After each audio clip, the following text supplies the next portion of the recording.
Basically, we discussed how St. Thomas's theory of a chain or sequence of events is analogous to a set of dominoes, and that the universe, like a set of dominoes, cannot impart motion to itself, and that therefore a being outside the universe must have set it in motion. The argument from motion is based on outdated Aristotelian physics. Aristotle believed that motion is contingent and anything that moves must be moved by something. This idea was abandoned by Newton. He recognized that objects at rest will stay at rest and objects in motion will stay in motion all on their own. There doesn't need to be anything which propels them, nor is it necessarily the case that an object in motion was at rest sometime in the past. There's all kinds of examples that we could use of how a cause produces an effect, and how that effect becomes the cause of another effect, and so on.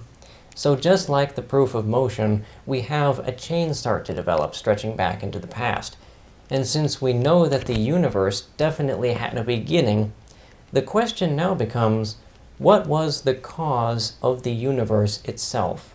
Did the universe cause itself to happen? I suspect the universe exists because it is physically non-contingent. It's not logically non-contingent because it is not contradictory to speak of the universe or reality in general hypothetically not existing. This is a coherent notion. However, such a notion is a pure abstraction and is not physically possible. To ask why there is something instead of nothing assumes that nothingness is possible and that it is the default state of reality. There is no reason to make either of these assumptions.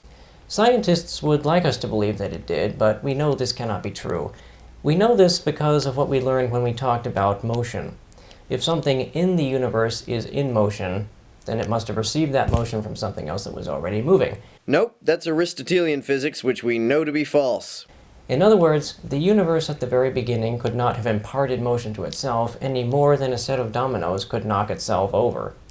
Which means that the universe cannot be the cause of itself.